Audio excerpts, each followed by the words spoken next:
Hello, property community, riders in the house.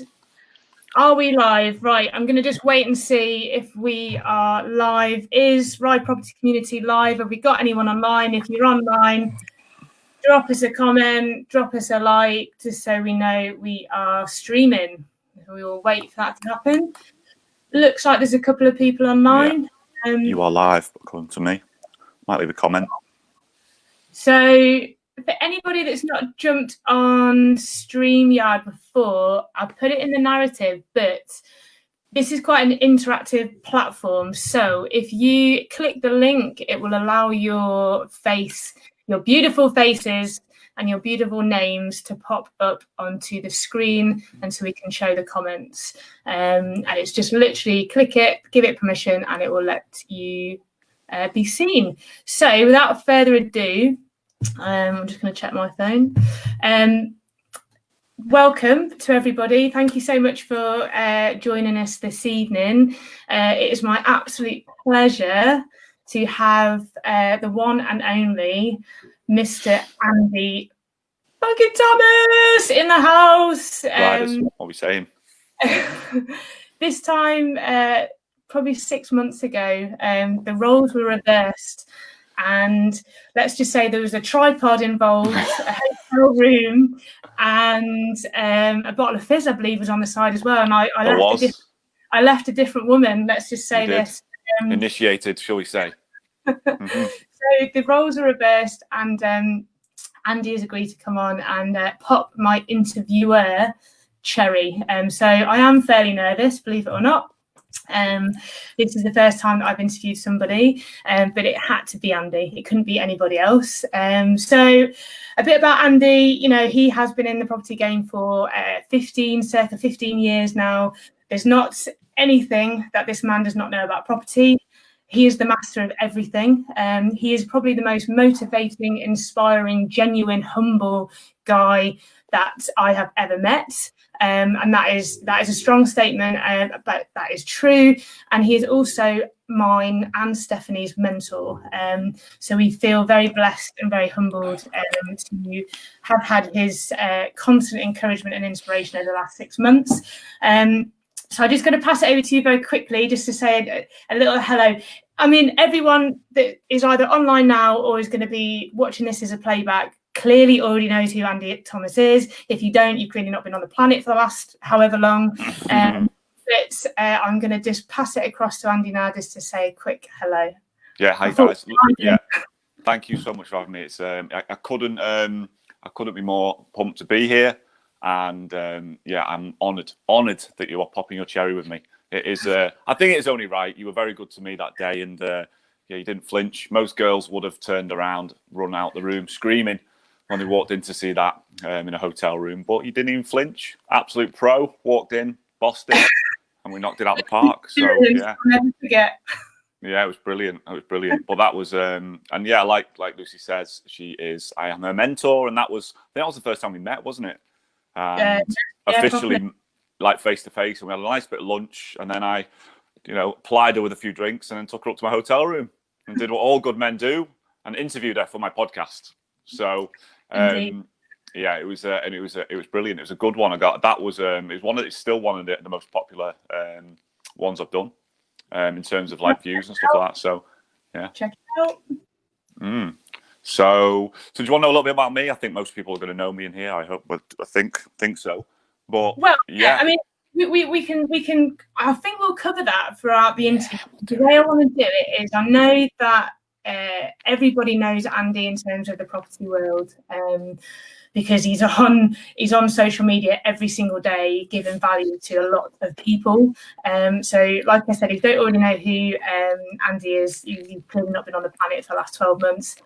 Clearly, one of the directors of Blue Oak, huge community, an incredible community that I know probably the majority of the people in this group are already in. So massive love to the Blue Oak community. But what I wanted to do today is I wanted to open up the door, so to speak, to the man behind the screen. And I think it takes it back actually to 6 months ago when we were in that hotel and we had the lunch before we went and did the interview in your bedroom with your tripod. And we had a really good lunch. We got to know each other, and I got to know you, and I want to get some of that across to the audience. So I guess first of all, we'll probably take it back to the earlier days. So I want you to just tell the audience kind of where you come from. So, what's your background? What made you the man you are today? So kind of where were you born? And just take us back, just to the earlier days. Yeah, so I was born in Southport, born and raised in Southport, which is over in the northwest near Liverpool.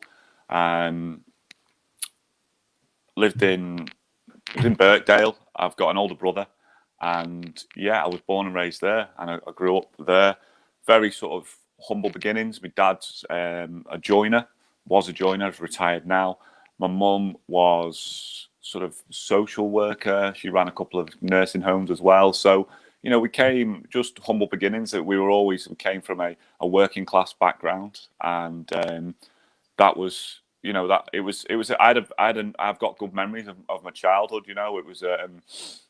My older brother is 7 years older than me, so I always had that older brother, and I was a pest for him. And I'm sure it annoyed him when I was, when he was 17 and I was 10, and I was trying to hang out with him. I'm sure, that annoyed him no end and stuff. But yeah, and we grew up. I lived in the same house from when I was born up until, when I finally flew the nest at about sort of maybe 25, and yeah. I didn't. We weren't wealthy by any means, but I never wanted for anything really. My mum and dad were always there for me in a massive way. They encouraged me from a very early age. Basically, just said, "Look, we don't care what it is you want to do, whatever it is you want to do, we'll support you." And in some ways, that's good advice. In other ways, it kind of, I think it left me at a disadvantage in some ways in later years.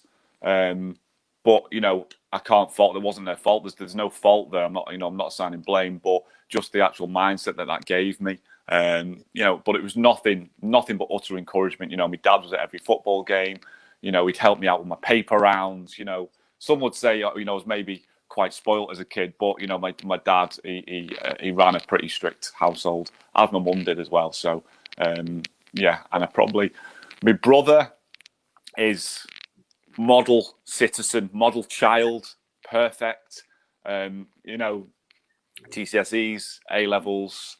He went to university, got his degree, was going to be a solicitor, decided to be a policeman, and he's been in the police force for 20 plus years now, and he's on response. I mean, everything's just been straight down the middle, just perfect. Beautiful wife, 2 beautiful daughters, and everything's just been perfect. Me, absolutely all over the place, doing this, doing that, trying things, getting things wrong. I wasn't a tearaway, but I was definitely a live wire. And in spite of my brother's best efforts, he would even admit that I'm still the favourite. So my nickname is Golden Child in my family, just because, don't know whether it's being the baby or whatnot, but yeah. That was my childhood. That was my upbringing, and I remember always seeing my mum and dad were always working. They were always working, and I remember my mum. It's amazing, Andy. I've never known anyone that's got a work ethic like you have. So do you put that down to watching your parents basically? Yeah. I don't know. Do you know what? I think now I do, but for a long time I was lazy, and I was looking for, I'd always look for shortcuts, and there was no reason for me to be as lazy as I was. There was a common theme when I was growing up and sort of going through school. It was just like amazing ability. He just doesn't apply himself, and that was all through school. Through my lessons and stuff like that. It was kind of true on the you know, when I played football from the day I could. Well, my dad put a football in my cot when he brought me home from, you know, from the hospital. There was just always, there was never not a football at my feet, and you know, so I played a lot of football growing up as well, and it was kind of true with football as well. But I don't know. I don't think that's become apparent to me until later on, until I really started knuckling down on my self-development, sort of in my early 30s, when I really started sort of exploring that and getting into that. That I really started. So you know, you start looking back, and I think it was then that it became apparent. I was like, do you know what? They worked their asses off. You know, my dad was 7 days a week sometimes, you know, and my mum, I'd remember getting in from nights out at 3, 4 in the morning, and my mum was up working. You know, she was up. She was, you know, she was an inspector of homes. The last 15 years of her career, she was an inspector of nursing homes. So she was a CQC assessor in essence, and yeah, and she'd just be up writing these crazy reports, and you know, I'd be getting in, just rolling, got like all over the place, and you know, trying to have chats with my mum. You know, I'd sit there sometimes and chat to her, and she'd love it. But it was, you know, she was, you know, her work ethic and my dad's work ethic was definitely, and my brothers, to be fair, we always worked. We were always working. Like, we always had jobs. I always went out and worked. My brother's the same. You know, in the summers he was putting up. You know, when he was at university, he didn't take the summers off. He went and worked. He went and put marquees up. So we always worked. He worked for a company called Mayhood Marquees, and he put, like, you know, the big marquees you have for weddings and stuff. So we were always working from a very early age. I had a paper round, and so I always. Sorry, Andy. With your, like, you say, obviously your family and that work ethic and that graft, where did it then suddenly, you know, that entrepreneurial, and I'm probably skipping ahead a little bit, but that kind of, I guess, like, education around money and like exchanging time for money, which it sounds, you know, you came from that background of people that just work their asses off. Yeah. When did it occur to you that different change in mindset of actually, you know, becoming, you know, being on the right side of that quadrant and actually, you know, having that entrepreneurial kind of spirit? And do you think it was always in you, or did it develop over time? I think it was always in me. You know, in school, I'd, you know, my dad used to have a shop, a newsagents in Liverpool, and it was, you know, he'd sell, you know, he'd sell sweets, magazines, and stuff like that. And I remember from a very early age, I'd be sort of taking, you know, he'd take me to the warehouses, and I'd sit on the trolley, and I'd get the tubs of sweets, but then I'd get little bags, and I'd break the tub up into bags, and I'd take them to school, and I'd sell the bags in school. So I was always doing something. I always liked having.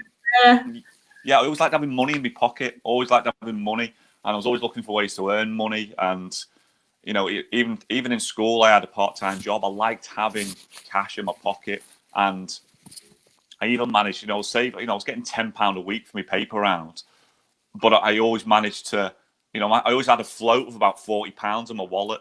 And when my mates would just have the money, I mean, this is how ridiculous that is. So talk about humble beginnings. There was nothing, you know, there wasn't. You know, if I needed money for, you know, I always had clothes on my back and stuff like that. But if I wanted money to go to my friends or go out and do stuff, I had to go out and earn it, come hook or crook. So, and I had to go and make that work. So I think I've always had it in me, and I think it really struck home. I think when I was you know, I bumbled my way through my GCSEs, and somehow managed to get into sixth form college at the school I'd been to, and I did an A-level in business. And I think, you know, one day the teacher asked a question of the class. There was 22 people in the class, and she asked a question of the class, and everyone answered it differently, but they were all right, you know. And that made me realise something clicked in me there. And it's funny why I remember. I can't remember a single thing really about college other than me wearing really bad Scouse trackies and like trackies tucked into my socks. I wish I had photos. But I remember that lesson. I remember that one class, and I remember asking that question. She went around the class, and everyone answered the question. And she was just basically, it was like everyone in the class answered it differently, but they were all right.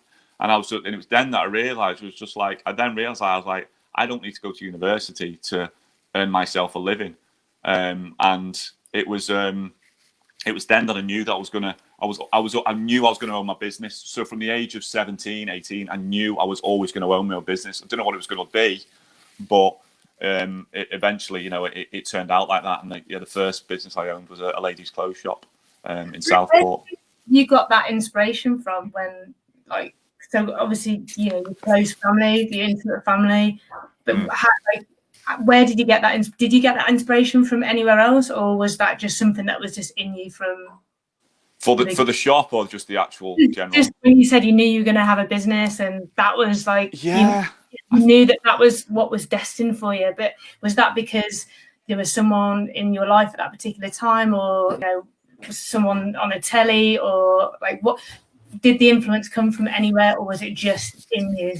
I don't know. I think it was just in me, because I can't think of anyone that would have been because I didn't grow up with money, so it wasn't. But I was always fascinated by money, and still am. I'm fascinated by the accumulate. I'm fascinated by the process that you have to go through to accumulate wealth, and also equally fascinated by the process you have to go to keep it thereafter. For a long, long time, I was very good at earning money, and I thought that meant I was successful. I thought that meant I was, rich. But if you looked at my balance sheet, there was just as much going out, because I was also fantastic at spending it. Yeah. So, and and I needed the discipline that I had to get to learn how to keep my money. That came much, much later on. I mean, don't get me wrong, I had an amazing time through my 20s, but... I was going to say, you had some good times in your early 20s. You went to Faliraki? Oh, yeah. Oh, yeah. Yes. Oh, yes. Yeah. I think they've still got a statue of me in Rhodes, in the town centre. Bronze statue. Yeah, my days. At the time, I was doing door-to-door sales around Manchester, doing gas and electric conversions for N-Power. Yeah, I was about 20 years old, and I think it was a Saturday or it was a Sunday, and we were at a pub along the canal near Ormskirk, near Southport, and all my mates were kind of just finished university, and I got a phone call. They're like, "What you doing next week?" I was like, "This, probably working." I'm like, "Why?" I was like, "We're going to Greece for the summer." And they're like, "What?" They're like, "Yeah." Two of the lads had gone out and got jobs. They're like, "Two of the lads are out there. They've sorted jobs out for us. We're all going. We're all going to work in the same bar." And I was like, "Bet, I'll have a bit of that." So just handed me notice in at the N-Power place. They weren't bothered. At that point, I think I was going out to work. I was doing enough just to get by. Again, lazy mentality. I was doing enough to get by. I think I was doing about £400 a week. And, at the time, but I was traveling over to Manchester every day to do that. But I was still living at home. So you didn't have all the beauty of bills and rent and all that. And I don't even think I had a car at the time, so, very low outgoing. So, £1,600 a month was all right. So I handed me notice in, and we got a flight, and off we went to Greece. Me and my mate Chris flew out there. The first, they said accommodation. I mean, that was very generous. I was very generous.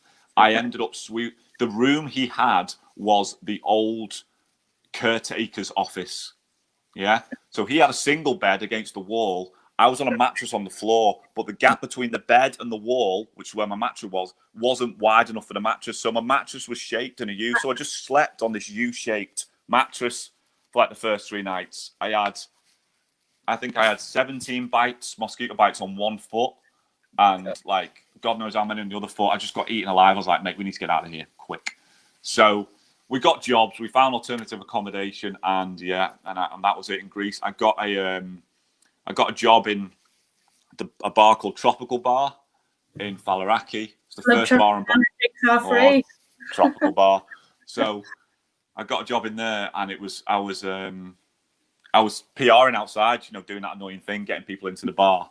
And Saki, the guy that owned the bar, he was like, "Look, at the end of the beginning of the second day after my first night, he said, look," he looked at me and went, if you find another job somewhere else, he said, that's fine by me. And I was like, right, like in front of everyone. And like all my mates worked in this bar. I was like, what? I was like, I can't not work with all my mates. So I was like, right, I'm not having that.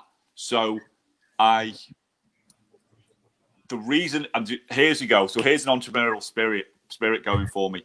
He moved me inside instead. So my job became, the lads would get them in. We had some really good lads outside who were amazing at getting like girls into the bar. My job, my only job in that bar was to go around to groups of girls when they come into the bar, and they'd be like, hi girls, how you doing? My name's Andy. I work at the bar. How are you? Where are you from? Etc. etc. And I just chat to the girls, if you just landed, except usual boring shit. Yeah.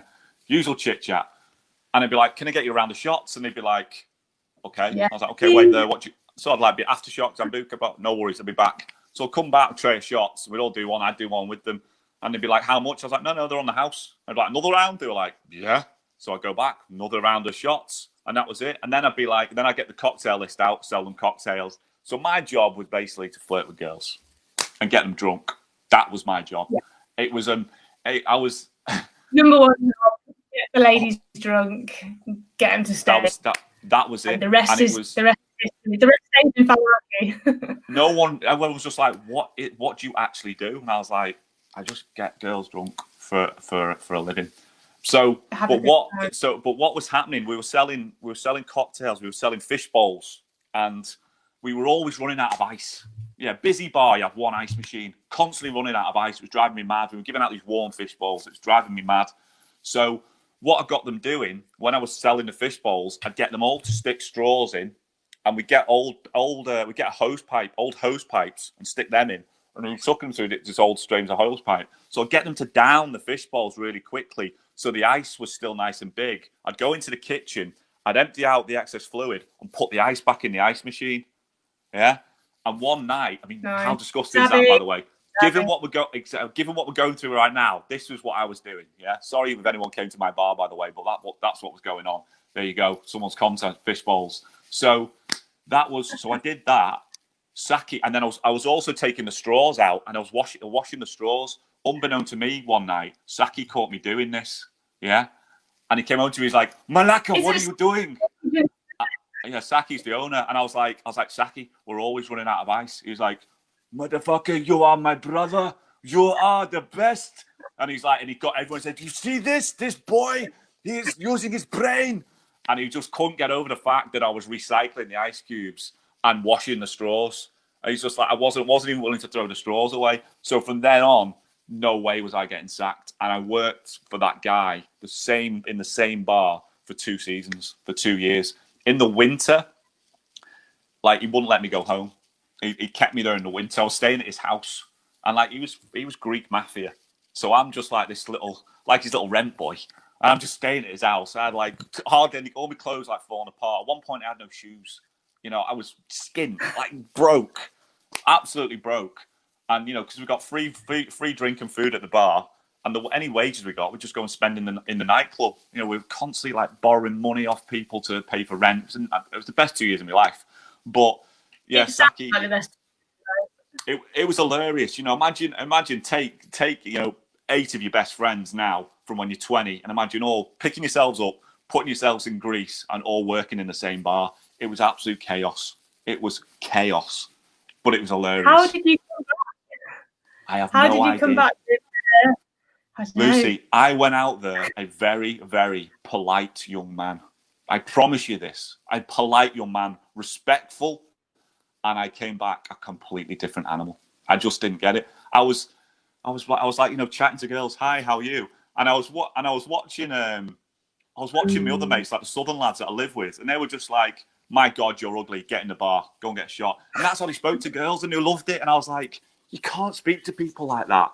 And then I realised that people and girls love banter. So I upped my banter game very, very quickly. And it was amazing. But I worked my arse off as well. I did. I was the first one there. I was the last one to leave, and I worked 7 days a week. I never took. I didn't have a day off in 4 months. when I was out there, because I didn't. What I was going to do on my night off? Sit at home. Didn't have TVs. Didn't have TVs or smartphones or Netflix or anything like that. This was too. Were you still really driven though, Andy? Like, did you still have it in your mind? Like, you obviously knew you were having a good time and you were just enjoying your early 20s and you were making the most of it, and you know, the drink, the weather, the girls, all that stuff. But did you still have it in your mind that, you know, that vision of, I'm going to go back, I'm gonna fucking, you know, make it? Yeah. Well, yeah. I'm gonna build something to it. Or was there a bit of a defining moment when it was a blue pill, red pill? Yeah. Did you have to make that choice? Could you have gone down a different path, do you think? There's been quite a lot of times in my there has been a lot of times in my life where I could have gone down some very, very different paths. Yeah. And someone, whatever you believe in, whether it's someone up there or the universe as a whole or whatever, the tooth fairy, so whoever it is that's looking out for me really likes me, because for some there is I've had so many sliding doors moments in my life, like crazy. That Greece was one of them. It was the end of the second season, and I think I was looking at the people that had been there, you know, that were into the 5th, 6th, 7th season, and I was like, I don't want to be that. Like, I was like, you know, I can barely afford. The second season I did get my shit together. You know, I had enough money to pay my rent. Wasn't as mental as the first season, because the lads didn't come back. So the second season I was going back, and I was just going back to, you know, see the people I lived with, you know, from the first season, you know, the friends. So it wasn't as chaotic, and I had I moved behind the bar, so I wasn't, even though that was even worse, working behind the bar. Believe that or not, that was even worse. So I've been there. Yeah. So, but I just made a decision. I was like, it was coming to the end of the second season, and Saki was like, "Are you gonna stay?" And I was just like, "I'll stay for a bit." And he's like, "You're coming back next year?" I was like, "Saki, I don't think I can." I was like, "If I do this, if I come back for the 3rd season, I can. Where does it end? Where does it end?" And I was like, I'm gonna start my own business when I get home. And I'd worked in clothes shops as well. I'd always worked in clothes shops from the age of about 15. Because you did that before you went out, didn't you? Hey? You did that before you went out. You had a clothes shop. Yeah, 100%. Yeah. I had to, you know, you ever did work experience in, hold on, I'm going to have to unplug phones. Make sure I can still hear me. Make sure I can still hear you. I was just turning off my Wi-Fi on my phone because I thought that we would get a bit of static going on, but I think it's better now. Yeah, so can you still hear me now, yeah? Yeah, loud and clear. Perfect, yeah. So I had to do work experience in school once, and it was I left it till last minute, classic me, procrastinated over what I was going to do, and ended up luckily getting a job in a clothes shop. I'll do my work experience in a clothes shop. That work experience led to a Saturday job, and then led to, you know, in the holidays and stuff like that. So from the age of 15, I worked in clothes shops. So I worked in clothes shops for about 5 years. I was manager of a clothes shop in Southport when I was about 19. That's incredible, by the way. That's mental. The what is? That's mental at 19. Yeah, it was just. I mean, it's only Southport. You know, it's a small store, but it was busy. It was busy. Still.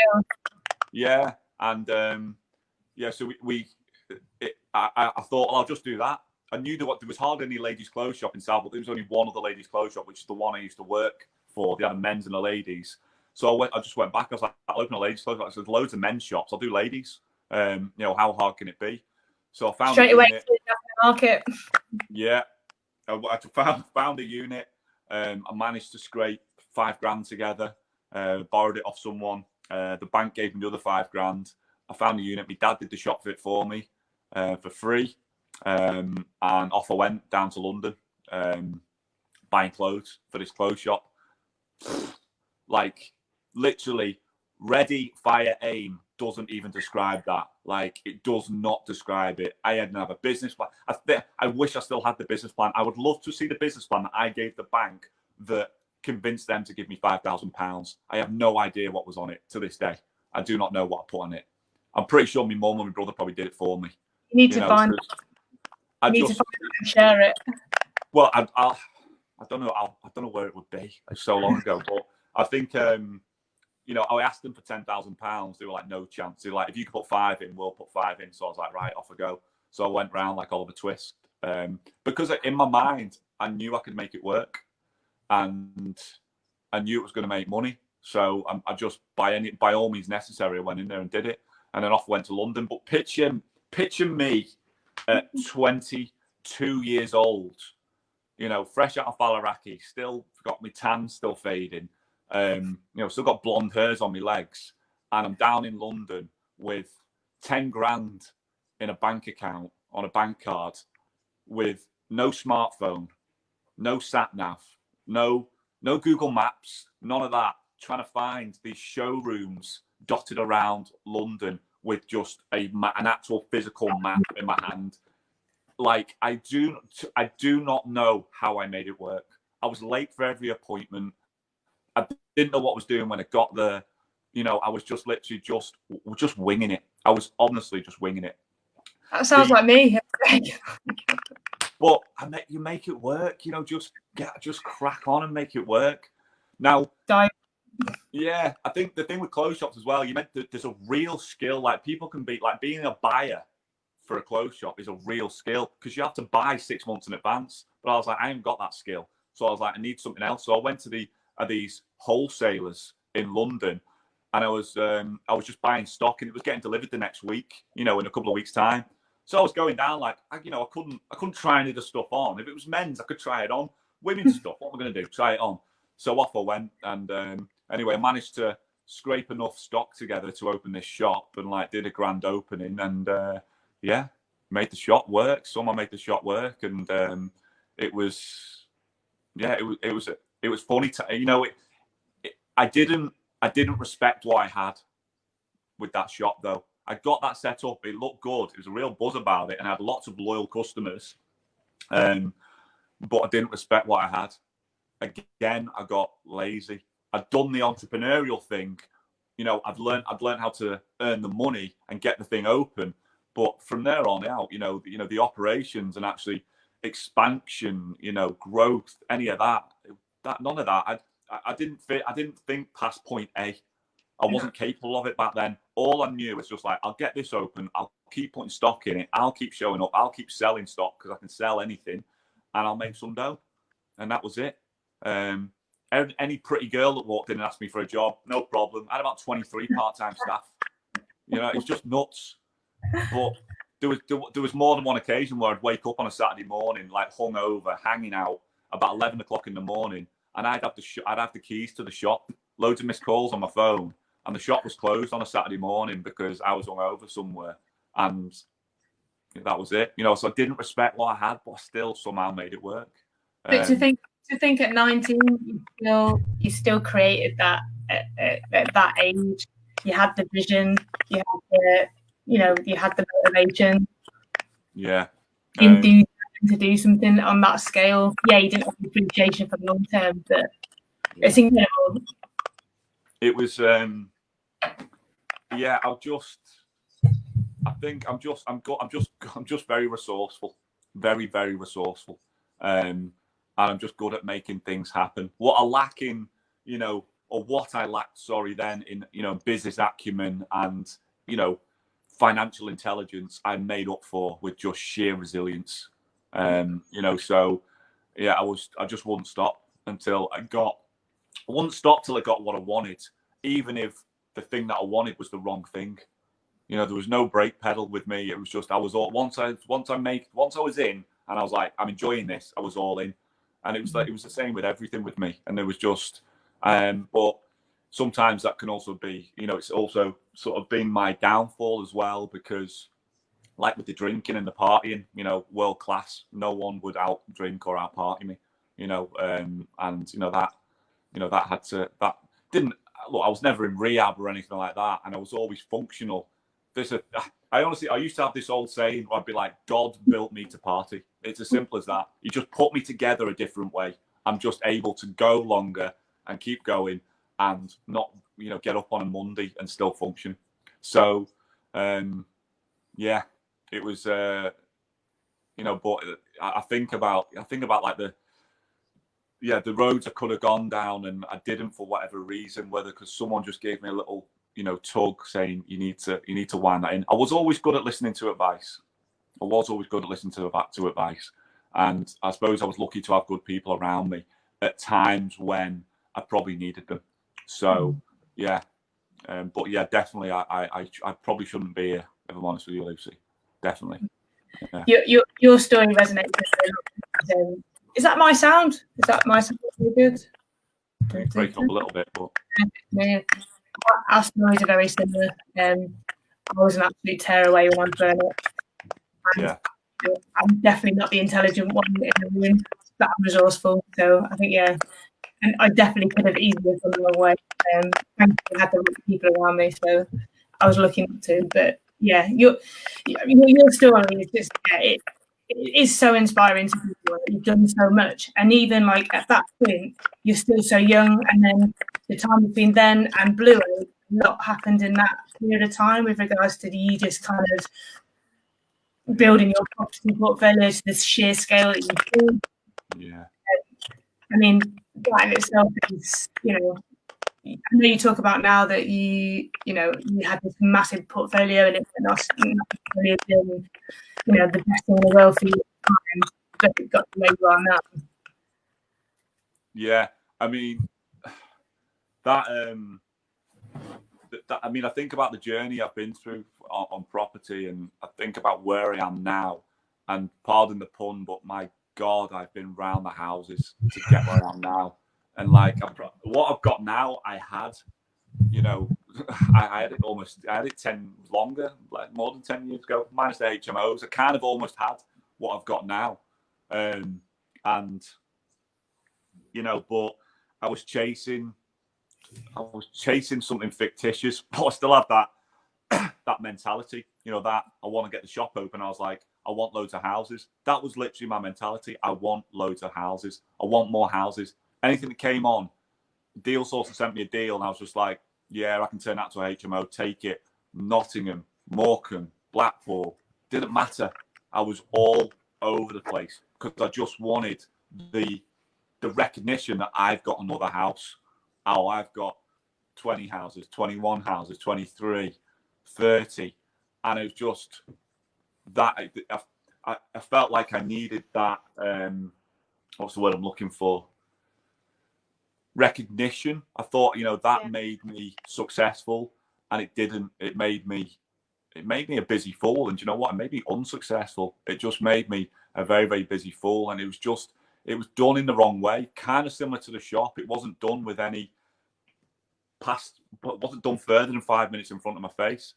And that's why now I scream at people to set your goals, set unreasonable goals, but make sure you're reverting back. If you want a clothes shop, brilliant. Okay, what are the steps you're going to go through? But once you've got it, then what? Where'd you go from there? Look past your goals. That tomorrow's ceiling, or today's ceiling should be tomorrow's floor. And I'm constantly looking for that. And, it's not just, okay, I've achieved that goal. It's like, okay, well, then what? What comes after that? Where's that going to take you? What doors does that open? What person am I going to look like once I achieve those goals? And it's that, that I learned to work on. And that was a massive, massive game changer for me, for sure. But I don't 90, but you all know this as well, because I'm lucky enough to be your mentor, your success. But 95% of the stuff I teach you is from the mistakes I've made, not from the things I've got right. It's from the stuff I've got wrong. And I guarantee I've probably made more mistakes than probably everyone in this community, in the Blue Oak community combined. And so the only reason I'm still here doing it 15 years on is just because probably a little bit stubborn. But I just don't quit. I will fall down 7 times, get up 8, like every single time. Yeah, it's not always an easy thing to do, by the way. It's really not. But yeah, it's been a journey. It's been an absolute right old journey, and I'm still very, very buzzed off it, and I'm more excited now than it ever have been about where I am and where I'm going. So yeah, it's been a trip. Sorry, Andrew, for a little bit more sound all over the place. So Blue Oak's been going forward now how long? 12 months? Not even that. It was sort of October, yeah, nearly. So 10 months probably. 10 months, yeah. And when that Was it an obvious choice for you? It was. Was it an easy decision? For me to join Blue Oak? Yeah. When the opportunity. No, it definitely wasn't. Everything I'd done up until the point of meeting Blue Oak, I'd kind of done on my own, or with my father and various different JV partners, but none of it was done with social media. I fell out of love. I didn't like social media. I was off Facebook for the longest time. For years, I was off Facebook, I think, for about 3-4 years, because I knew I had to knuckle down on my self-improvement, and it was too much of a distraction. And I was trying to open a nursing home at the time, so I wanted to come off, because I thought, if I'm going to have other people's lives in my control, if a son and daughter are going to come to me and say, this is my mother, she raised me, she's very ill, she's in your care now, that I needed to be a different person. I couldn't be that guy. Like, I couldn't be that guy that I'd been for the right through my 20s, with all that stupid noise and all that, bravado and that was going on my Facebook page back then. My Facebook page now is a completely different Facebook page. I deleted that one. I didn't reload my old Facebook page. I started again. I've got none of my friends on my Facebook. None of my friends. I'm invisible on Facebook. Yeah, they can't. No, I've told them. Some of them have found me and tried to add me. I've had to message them saying, listen, don't. That's not what it's there for. I said, I've only got a Facebook personal account so I can have a business account, because you can't have a business account without a personal page. I was like, if you need to speak to me, text me. I was like, you don't need to be my friend on Facebook. No offense, but why? And it's there. Facebook is there for one reason. It's there for business. I said, so if you want to have chat with me or banter, just text me. So I think a lot of people struggle with that, though, don't they? Like, separating the two off. Yeah. And I know even I had trouble with that, with posting on my main page, and you think, oh, who's going to see it, and are they going to get what I'm doing? Yeah. It's just making a decision whether you want to do both. Yeah. You're going to split them off and just keep them completely separate. And I guess you just you can only make that decision yourself of what you feel comfortable with. Yeah. And I am conscious. I don't want people to think I'm being. I don't think people say I'm contradicting myself there, because I do tell people to, tell everyone what you do, and part of that is doing it on your social media, because your friends and family and everyone needs to see what you do. But at the point for me now, that's for people when people come to me, and I get messages every day and phone calls, people wanting to, speak to me and ask me how to get started every day. And that's one of the bits of advice that I give them. That's when you're getting started. For me, it's a little bit different. I came off Facebook when, I'd had a 134 house portfolio and, done what I'd done. So I wasn't starting out, but I knew going forward, I was like, I don't want that distraction. I want to bury that guy. I want to bury Tomo, and Andy needs to take the throne, sort of thing, because the goals I'm chasing now, that guy he was never ever going to do it. He'd have the best intentions, and he might come close, but he'd do it in such a cockeyed fashion and probably screw it up. But I knew I was always capable of more. I knew I was always capable of more, but was never. I don't know whether I was never willing to try, or whether I was scared to try, or scared to fail, or whether I was just scared of failure, or possibly, or maybe I was just having too much freaking fun going to Thankies every weekend in Manchester, just going to villas in Ibiza for no reason whatsoever, just because I could, because I didn't have a 9-to-5 job and I had a portfolio that was bringing in money. It was just, I think about the money that I've wasted, and I just, the way I live my life now is, I almost live my life broke now. I was going to ask you, actually, do you live quite, you into material things? If you, I don't even know what car you drive. Do you drive a club? Like, what kind of, what kind of house do you have? Yeah, it's like we've got a very modest house. We've got 2 cars, but they're not over the top cars, because it's almost like, it's ironic that the cars that I used to drive, you know, the Audis, the C63 AMGs, you know, the Range Rovers and all that. I couldn't afford them. I had them, but I couldn't afford them. I met, you know, the money's coming in. They were taking such a massive chunk of my income, and it was done for one reason: to impress people. That was it. It was all for show. But on truth be told, yeah, I could afford the lease on the car, but I couldn't really. That money should have been going somewhere else. So now it's just like, I'm so strict. It's almost like I don't want to. I'm so strict on. I still treat myself, but treat myself with different things. I treat myself with holidays. Okay, I treat myself with nice food. You know, and that's it. And you know, I don't want for anything. You know, all my bills are paid, etc., etc. But it almost, Lucy, I can't explain it. It almost scares me to death, because it's almost like I'm opening that door again, and it's just like, until I've set myself a target, and until I have got a certain amount cleared funds in my bank account, and it's a target that I'm chasing that I will hit probably in the next couple of years, only then will I allow myself to dip back into that life. But until then, I'm living very, very frugally. Everything I earn goes back into the business. Everything.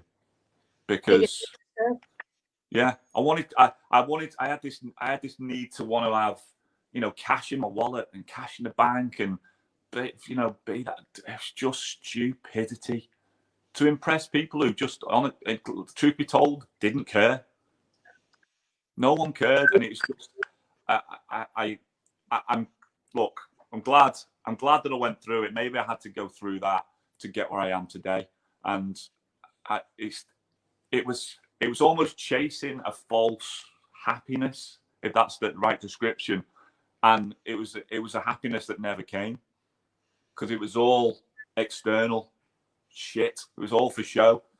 Whereas the true happiness that I have now is just, it's internal, and it's real internal fulfillment, and that comes from doing webinars at 7 o'clock every morning, you know, for the community, from taking calls every day, from helping people, from the messages. When someone messaged me saying, you really helped me, or your journey, or that story you told, or that's really helped me, and you've given me a kick up the arse, or that gives me more joy than any overpriced fucking car ever will. You know, so it's and if I could give people give anyone in this community, or anyone, and not just this community, anyone, a gift, it would be to find that fulfillment in yourself, because it probably will not be attached to money. I can almost guarantee it. It's got to be. If you're not happy in here, money will not make you happy. I promise you. I've tried it and it doesn't work. That is so true. And your webinar, you know, when you talk about fulfillment, I think they're the ones that probably resonate with people the most. People that are, I guess, you know, chasing a dream, chasing a prize, chasing a car, chasing that Instagram lifestyle. But at the end of the day, you know, is that going to truly make you happy? No, absolutely not. Yeah. You know, the things that you do, you know, I got a message off today saying I sent 63 D2B letters, thank you, because I told them to do it, and we had a chat. And that was, you know, what you've been telling me over the last 6 months. It's like, I get it. I absolutely get it. Yeah. And it's powerful stuff. It's a calling, you know, and we can all do it. Everyone has the opportunity to help people every single day, even when you think you don't. You have the opportunity to help people, and it's. I really hope people will, you know, do it more. You know, I get it. You know, we're not running charities. We know we need money, but the reason I help people, or try to help people on such a massive scale now, because I know without a shadow of a doubt it comes back to me tenfold. Every single time it comes back to me. It is frightening. The stories I could tell give me goosebumps. And I think, do you know what as well? The thing is it's the thing is that it's not that I'm looking for it, but when something happens to me, I'm just like, has that just happened? did that phone call just happen with that investor? And has he just offered me that? Has that just happened again? I have to just center myself. I'm just like, okay, but you just did that for that person over there. I was like, right. So now ball's in my court, and it's a constant game of tennis with the universe. I'm like, okay, I want to knock a few in. Give me one back. And it always comes back, because when you start giving like that, you notice it when it comes back to you, because you're not operating from a position of lack. You're operating from a position of abundance. You're only able to truly give and help people if you can flip that switch in your head, and you're coming from I don't want this to get too, airy fairy hippie woohoo, but if you can flip your mind to one of abundance and know that there is no shortage of anything, no shortage of what anyone in this is watching this is chasing, there's no shortage of it. I guarantee it. There's no shortage of leads, deals, money, JV partners. There is no shortage. I'll prove it to you. I'll find them for you. I'll find them for you if I had to, very, very easily. But once you flip that switch in your head and you just recognize that there is enough, you start giving like that, and it starts coming back to you, and you're just operating in a different way. You're not in competition with anyone. This weight lifts off your shoulders. I can't describe it. You champion other people. You want other people to do well. And it's, well, everyone's different as well. I know everyone's different, but if I could, give you all one gift, it would be to sort of try and do that. Look for opportunities to help someone. It could just be someone asking a question. Someone asks a question in the group, try and answer it. And even if you don't know the answer, I'll see if I can get the answer. You probably know someone who does. Let me try and get an answer for you. Tag someone in a post. You could just make the difference. Even that. Someone's asking a legal question. It's because they don't know a solicitor. But if you know a solicitor and they're in the group, or on Facebook, just tag them in. Or what I sometimes do is I screenshot the question, I send it to the person, say, look, this such and such has asked this question. Can I introduce you? Can I make you into a quick introduction? Of course you can. Then you drop them a message. Look, just so you know, I saw your question. I'm just putting you two together. Good luck. Day one. And it's just that. It's just those opportunities are everywhere. I know we've got to earn money. I know we've got to, look after ourselves. We've got to keep the lights on, and we've got to keep we've got to keep money in the bank. I get that, but you can do both. And if you do that, if you start trying to make a difference in people's lives, I put it as I think it was the heading of my live this morning in the group. If you try and make a difference in people's lives, the money will come. I promise you. Stop chasing money. Stop chasing money. Start trying to make a difference, and the money will come. You're so right, Andy. And due really down to you, the inspiration for creating this community. I'm definitely, and Steph and I have really been doing this for a short period of time. Does that sound really bad with me getting feedback? When you talk, it's crackly. Okay, I'll keep my talking to a minimum then.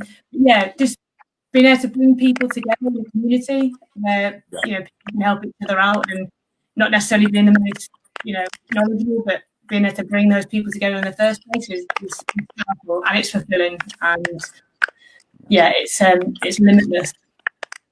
I mean, I've got massive plans for you. I'm not even done with you. I'm not even got started with you yet. So. But the thing about you and Steph is, I give a lot of people the same advice. The advice I've given to you, I give to a lot of people. What you've done is actually, you've not just wrote it on a pad and then folded that, gone on to the next sheet. You've actually acted on absolutely every single thing I've told you to do. You put your own twist. You've put your own twist on it. You texted me the other day thanking me. You sent me a beautiful text the other day thanking me. And what did I say? I said, you built the Ferrari. I just put gas in the tank. That's it. You've got the credit, everything, every bit of success that you're having and you're going to have is down to you, because I can talk all day and tell you about what I've done and what I think you should do, but it's down to you to go out and do it. And you're just going out and doing it. And that is why, and you're starting to see the success. that you're getting with your YouTube, with your group, with the networking event you're going to set up, with everything. It's because I know you'll act. I know you'll act on what I tell you to, and that's why you will have success. What is it? Success leaves clues. And after that, of knowledge, what Henry Ford quotes, I think, and I think definitely, you know, for me, being resourceful, I think, is just not taking over an answer. But I'm going to move on because I want to talk about, you don't mind me asking you this, you were diagnosed with pretty serious cancer. Yeah, thyroid cancer, yeah. 6 months ago now? It was December 2019, yeah. With a scar that the chick absolutely dig right across there. I know, can't bloody see it now. It's really annoying. Really and you annoying. actually, about 2 days post-surgery, was it 2 days? It was a couple of days at the network. I got out of surgery they sent me home on the Friday from surgery, and I went to see you in Expedition on the Monday. I was with you on the Monday and interviewed you on the Monday. Yeah. Still your butterflies. Still bleeding. I was just bleeding onto my jumper and my shirt and stuff. Yeah. Yeah. I mean, in terms of mindset, I mean, you probably got this. Yeah. Do you know, like, victory? There's a Latin saying, "I'm at victory coram." Victory loves preparation. Now, I got diagnosed with the cancer, with cancer in December. But leading up to that point, I'd been completely sober for just over a year. And I'd been the most focused and disciplined I'd ever been. And I'd worked on my self-development, my self-improvement. I'd worked on my mindset every day. My routine was nailed on. And I felt the best I'd ever felt.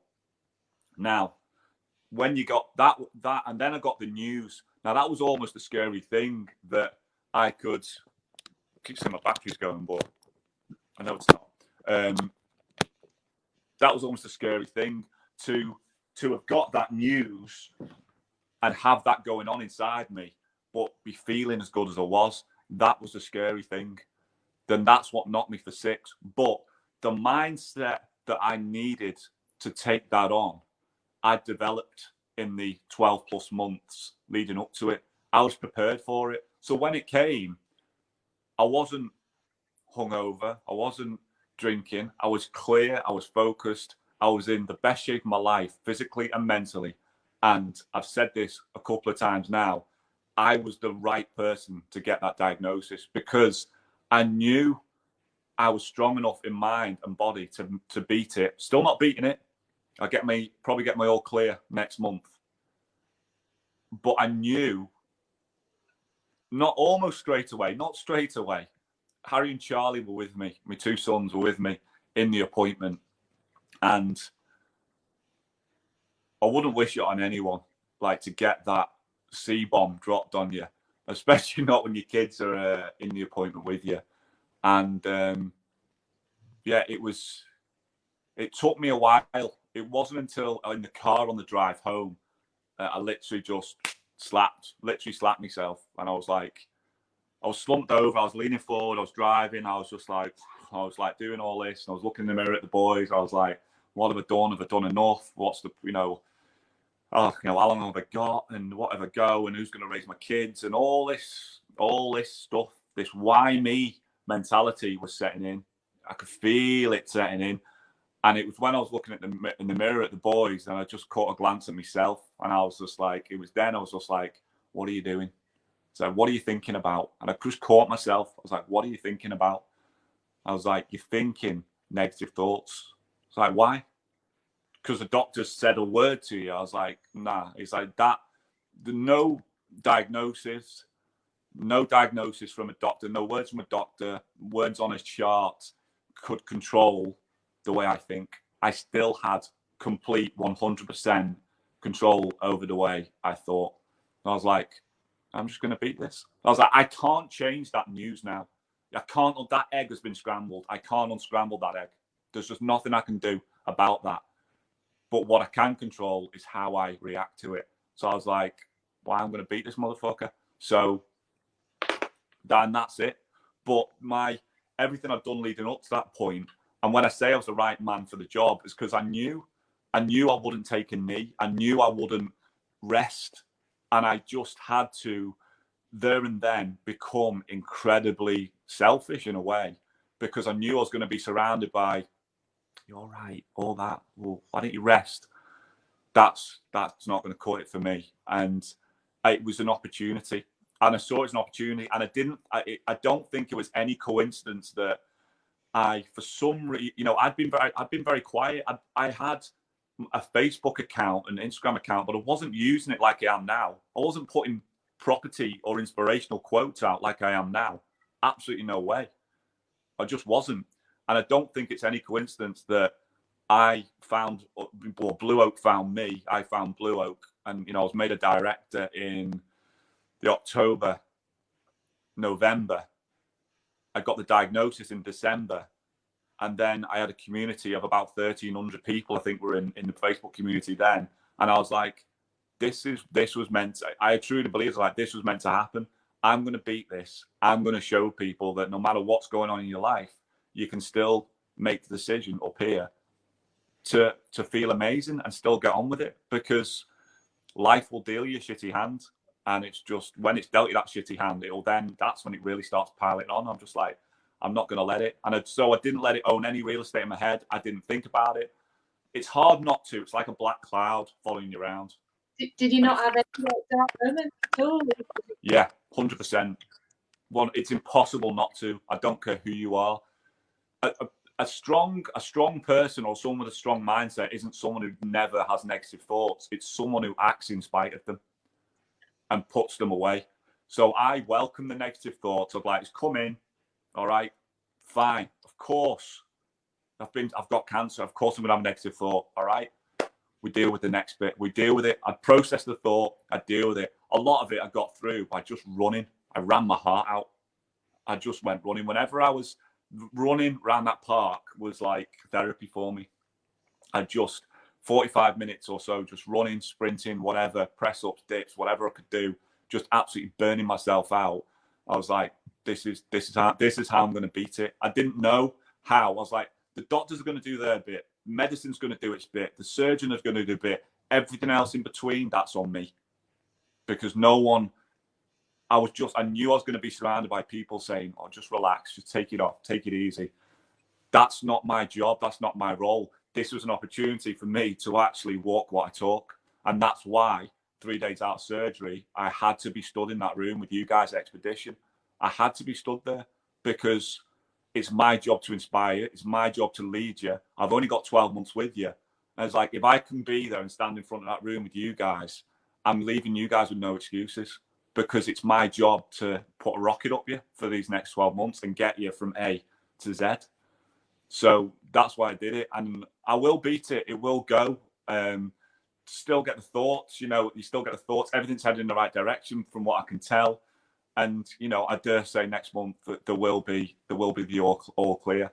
But yeah, make no bones about it. It's testing me like you would not believe. Proper dark. Go down some dark channels, putting your will together and picking who's going to raise your family, you raise your kids and stuff like that, having those conversations and stuff like that. It's at 39 years old, it was it's been a crazy one. It's been a crazy the craziest year. The fucking 2020, you win hands down. It's like the longest April Fool ever. It's nuts. Like, I can't believe what we're going through. Like, it's crazy. And here's the thing. I've never felt sick, Lucy. I've never been ill. When I was in the hospital, I came out of surgery. It was the Thursday I was buggered. I was under anaesthetic for 4 hours. They removed the 9-centimeter tumor and they took my thyroid gland out. And it took about 4 hours. Yeah. And so the Thursday I was just all over the place, morphine, the lot. And the Friday I woke up and I felt a bit sprightly, and I felt all right. I felt all right, even though they're waking you up. They're checking you every 4 hours, they're checking your levels, so you couldn't really get any consistent sleep. But I went into the toilet on the Friday, and I'm in me scrubs and me DVT socks, me deep vein thrombosis socks. I look a right show. Hey, was your bum on show? Yeah, you little 100%. tush. Oh, the nurses loved me. Oh, the nurses didn't know what to do with me. Oh, it was a right nightmare. So I was in the bathroom on my ward. I was in the bathroom. I looked at myself in the mirror. One of those things. I looked at myself in the mirror again. I was like, I feel all right here. I was like, I've got to try something. So I just busted out 100 air squats. Like, I was like, and I did that. I finished them. I was just doing them in the mirror. I finished them. I was like, I'm fine. Get me out of here. I'm working. I'm going back to work. I had a meeting on the Sunday in York. I went over to York on the Sunday, went home, couldn't drive, so I had to get the train everywhere because I wasn't allowed to drive. And then, Monday, Tuesday expedition, rested on Wednesday, Thursday, Friday, Saturday was the blowout big one. And I did a couple of presentations at that. So, and then ironically, we raised £18,000 for cancer research that night. And I chose Macmillan. This is the weirdest thing. I chose Macmillan as the charity, Macmillan Cancer Research, for the charity to raise money for, not because of my dad. We chose that in the October when we were planning it. I chose that because my dad had cancer. I'd phoned my dad and said, Dad, we're going to be raising money at the ball. Do you want to pick a charity? And he said Macmillan. So we were sat there in that room. We raised £18,000 for Macmillan. I have just come out of surgery. I've yet to, my iodine treatment wasn't until the March, and we raised £18,000. I was like, is this happening? Like, it was the most humbling, one of the most humbling things I've ever experienced in my life. There was a lot of tears going on. I had a lot of very, very beautiful conversations that night with a lot of people, and I think I gained some friends for life that night, without a shadow of a doubt. And that, I was already in love with the blow up community then. I'm more so now, and that's why I do what I do. That's why I'm in there every day. That's why I'm doing what I do, and I see it as my. I have a greater sense of responsibility for that group, for you guys on expedition, than anyone will ever possibly understand. I'm not perfect. I won't always get it right, but I will always fucking try. You'll always get 100% out of me. So that's yeah. And honestly, in some weird, messed up way, it's probably been the best thing that's ever happened to me. Because, it's made me stronger. It's made me more focused, more.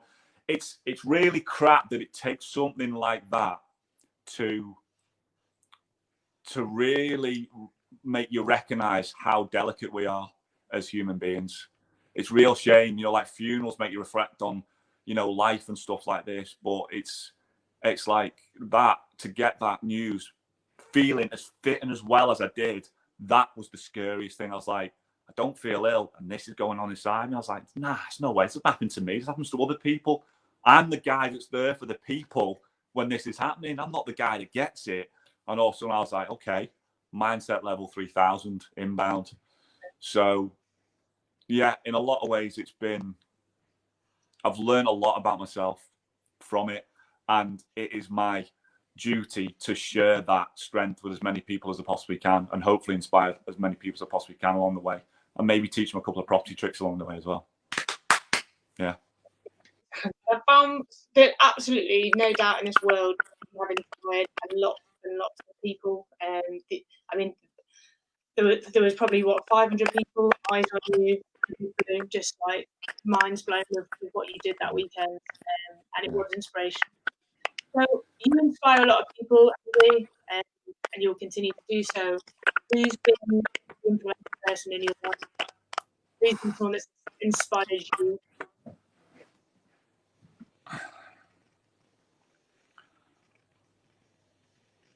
I mean, brilliant question. I'd say my brother's a big inspiration for me. I mean, if he could design a big brother for someone, it'd be my brother. It really would. We've never had an argument, me and brothers. You know that? Never, ever had never fallen out in our entire lives. He's an inspiration to me, 100%.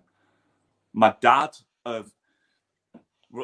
father-son relationships are funny. I know that now because I've got 2 sons, and they are strange. My relationship with Harry and my relationship with Charlie are 2 completely different relationships. It's really strange, really, really strange. And my relationship with my father was fine, absolutely fine. Loved him, respected him, but there was still that father-son thing going on. And when my dad got diagnosed with I keep saying the cancer. When my dad got diagnosed with cancer, I mean, he had it rough. He had a gastric tumor. Ended up having to have his entire stomach removed. He lost 6 stone, 2 rounds of chemo. You know, he got hit by a truck with that. Bless him.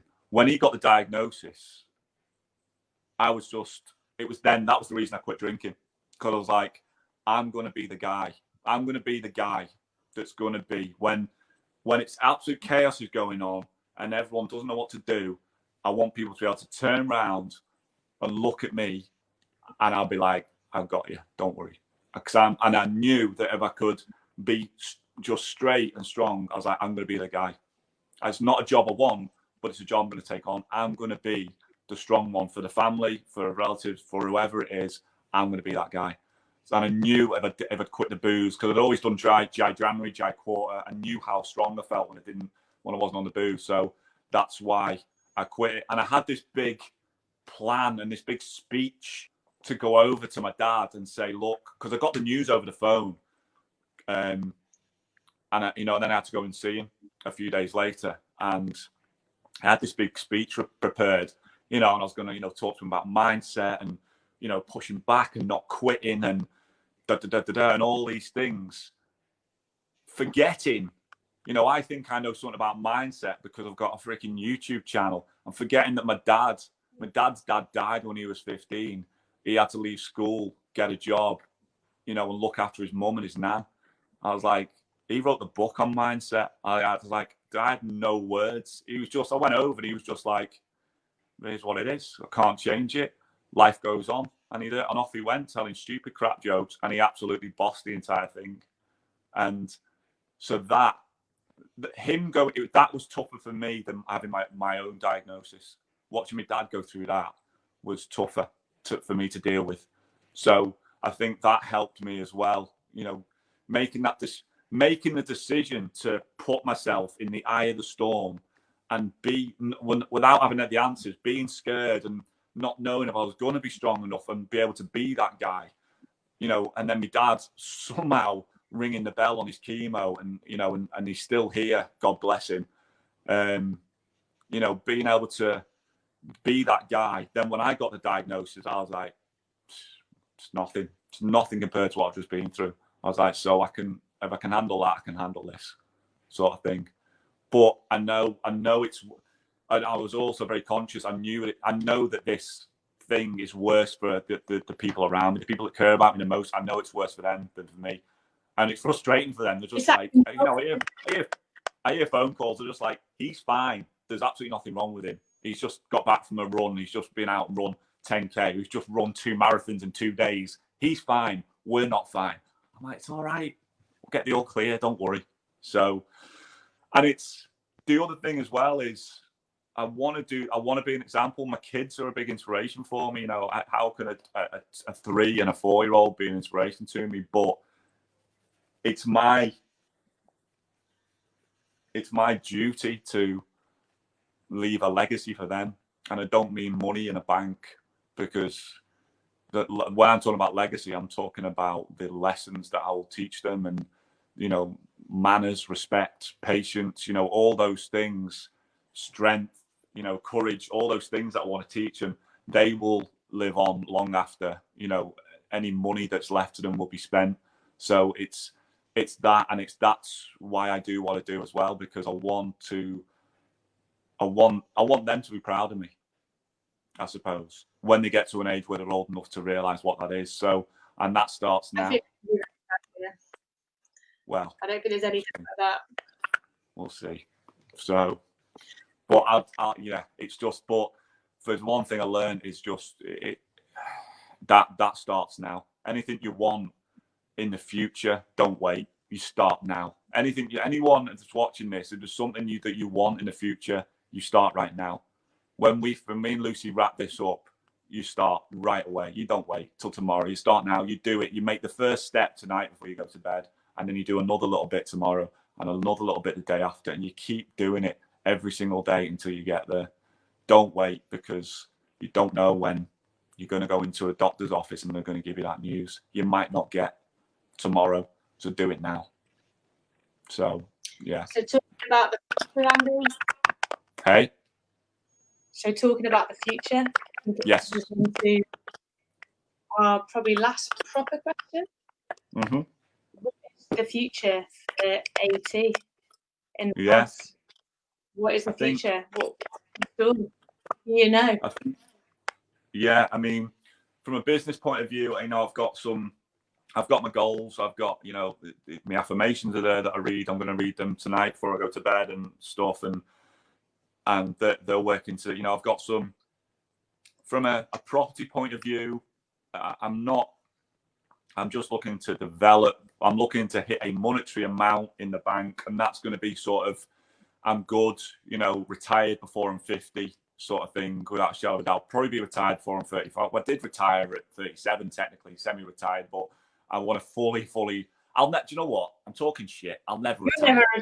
I'll never retire. I love this game too much. But I think, I've got plans in my head to do this, but on a much larger scale. I want to actually, everything, any inspiration or anything, any mindset or anything I'm talking about, it comes from a very raw place. It comes from going through a cancer diagnosis, or comes from, bumbling my way through to a 134-house portfolio, with no skill. It's just, I've got no training. I've never done any property training, any courses, anything. Never done any of that. So everything that I try and teach, but I think what I would like to do is actually, everything that's in there, the passion that's in there, I would like someone to give me some structure on how to deliver that in a very sort of take someone and take them from this point to that point. I really would like to do that and learn how to do that. So there's plans for that.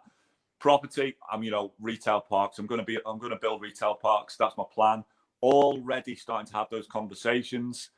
Bits and bobs are starting to happen. I am massively out of my depth, like not even prepared to have those conversations. I'm not qualified to sit in the room around the table those people, but guess what? I'm going to go and do it. I'm going to find a way, and I'm going to find a way to add value to those people's lives, and I will get where water can't get, because that's what I do. And I'll find a way of being involved. If I have to make the tea on the sites for 5 years, I will make the tea until one day I am building those things myself. I am willing to go back to zero to make that happen. So I want to do that. That's just a passion project, box ticking exercise for me, for sure. I mean, I want to set up a charity at some point. I want to start sort of giving back on a mass scale. I'm not quite there yet. I'm just not. But I would like to start giving back on a really large scale, and start sort of giving back into, the communities, and just helping people that just can't help themselves. I want to do it on an educational basis. I want to try and educate people on financial education. I'm going to work out a way to do that. Kids, I want to be teaching kids about financial education at as early age as possible. I'll probably trial it with these two, and see how I go. And I'll still do.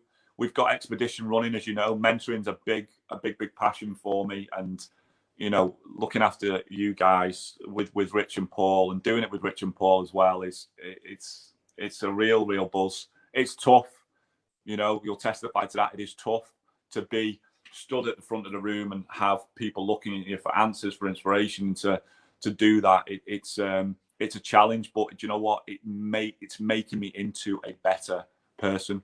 It's forcing me to get even better at what I do, because I need to be able to teach even better lessons. So it's good, so I want to start doing that. Troop 2 is our last one. We've done Troop 1, which you're on. We've released Troop 2. And, you know, there's a few places left on that, but we're not doing any more troops after that. We've made the decision not to. But you know, I probably will do some, you know, individual mentoring along the way, I dare say. So yeah, so watch your space for that, I suppose, is what I'm saying. And me and Ricardo have got some stuff bubbling away in the background that's probably going to be getting released in the next couple of weeks. So yeah, Lenka's on. Yeah, me and Lenka have got a business idea as well. We have got a killer business idea. I've made the inquiries, and that might be coming out very, very soon. So keep an eye on that. My lovely little Lenks, we are going to do something together, my darling. I have not forgotten. I've not forgotten. So yeah. So. I don't know whether you're bad for everyone else or just for me. I'm losing you a little bit. You're losing me a bit. It might be my end in the deepest depths of the southwest on the moor. It could be me. I'm going to blame you. Blame me. It's southwest. About 20 years behind. I'll try and plug my headphones in again to do that any better for whatever reason. I don't know what it will be. Is that any better?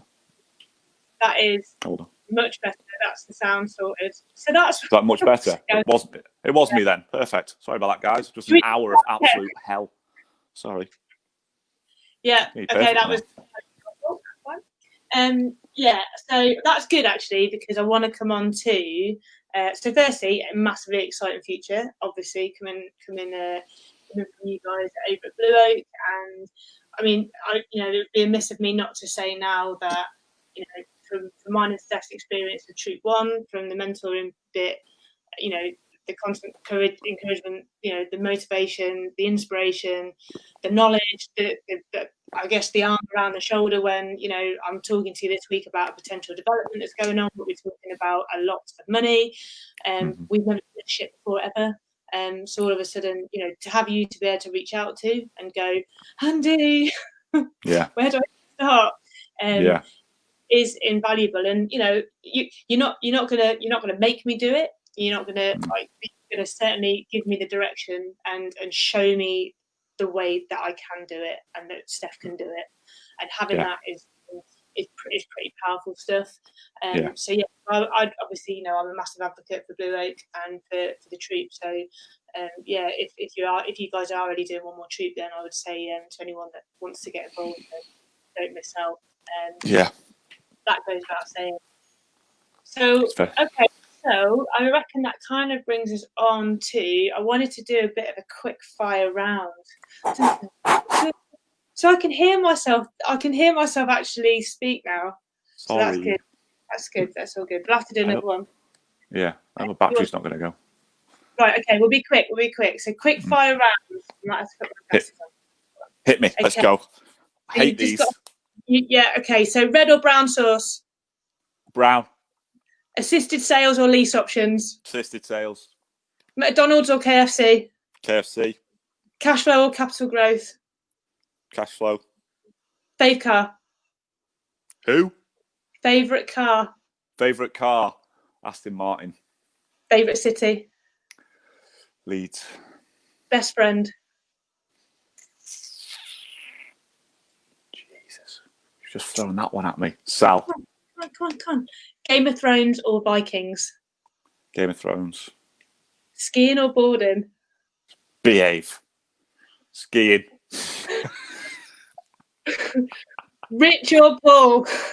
Oh, no way. Refuse. Absolutely refuse. Next question, you bitch. I love it. That's it. That's the last one. That's the last one. That was the last one. Amazing. That's the last one. Okay, so before we go then, I want you to give your number one tip to anybody starting out in property right now. What would be your best bit of advice to somebody just starting? Yeah, it would be to study. Okay, study your product and practice. Okay, you've got to get to know your product. You can't. It's not complicated. Property isn't complicated. It's fairly simple. but you have to be able to get it right. You have to be able to get it right, and you'll do that with studying. All right. So it takes a lot of study. Property can feed you and your family for generations to come. Fact. That isn't going to come by accident. Okay. So study, be patient, and just make little improvements every day. It won't happen overnight. Okay. It's a marathon, not a sprint. And it just comes with prolonged, consistent discipline. All right. And you've got to be in this for the long haul. You've got to be. You will pick up wins along the way, but just be strict, be disciplined, and learn how to keep money, understand money, and don't reinvest the money. Reinvest any money that you earn in the early days, reinvest it into your business and into your self-education. Do not spend it on watches and stupid cars. Reinvest it back into your business and let your business grow. And eventually, if you nurture it, your business will, the property business will give you wealth beyond your imagination. I promise you that. That's it. Mic drop. Awesome. That's amazing advice, Lee. Thank you so much for coming on and agreeing to interview you. I wouldn't have it any way. I mean, I don't want to keep, reiterating the point, but you always had to be you to be the first person. You've been the reason for so many things over the last 6 months. From getting to this point now where I'm interviewing you on mine and Steph's group that we put together. It's gone past like 400 people, and it's only been going 2 weeks. People are helping each other, and people are reaching out, and people are making new connections. And you gave Steph and I the confidence and the self-belief to be able to do, which is pretty special. And yeah, thank you so much for coming on. Yeah, you went easy on me, which was good because I was pretty nervous. Of course. I'm all talk. I'm all fur coat and no knickers. Don't worry. Of course, I'm going to be nice to you. Listen, I couldn't be prouder of you. You are what you and Steph have done with Ride and what you'll continue to do. I know already, I see it. People tell me and people are talking already. And, the property community is a small world, but you're already inspiring people. And that's what I want. And I saw it in you from day one. I see it in a lot of people from day one. And fortunately, thank God, you have taken what I've said to you and you've run with it, because, yeah, the world needs more Ride in their life. So it's good. It's so important that you two are doing what you do, because I know you will inspire people. I know there are people looking at you, they're seeing the work that you're putting in, and it will inspire people to get going. So keep doing what you're doing, and I'll keep putting fuel in the car. Oh yeah. Oh yeah. Right. That's it. Hour and a half. Is everyone still on? Are they all still asleep? Have they all gone to bed? Or have they all gone to sleep? Steady little stream. Thank you everybody for tuning in tonight. Hopefully the comms was not too bad. And yeah, thank you. Please comment and like and get the message out. Get the message out to your friends, to join the group, to join the community, and we can just make it something really, really special. I want to get as many people on as possible of the same ilk of this gentleman that I've got on now, to try and add as much value and inspire as many people as possible, because that's what it's all about, isn't it? Amen. It is. Couldn't agree more. Enjoying the ride, and I really enjoyed tonight, and I'm really enjoying what we're doing. So yeah, you have been my best ride yet. Yes. And we need to get a snowboard and skiing holiday on as well. A bit of a networking. I think that'll be it. Let's try and work that out between us. Yeah, let's try and work that out between us. Let's do that together. Yeah, love that. With COVID or not, but who knows? But we'll get it up and running, because I can't think of anything and getting on the slopes with everybody and getting on Capri and talking all things property at the same time. I know Flen in France is open right now because it's open for the summer. I know it's open right now, and it's the tourists is all open night. So I dare say that would be open in the winter. Let's hoping. So yeah, exciting. Let's see. Okay, gorgeous. Yeah, thank you very much, everybody, and enjoy the rest of your Thursday night. It is Friday tomorrow. We're getting to the weekend. I hope everyone has an amazing weekend, and take care, stay safe. Remember, whatever you do, enjoy the ride. See you later, guys. Bye, guys.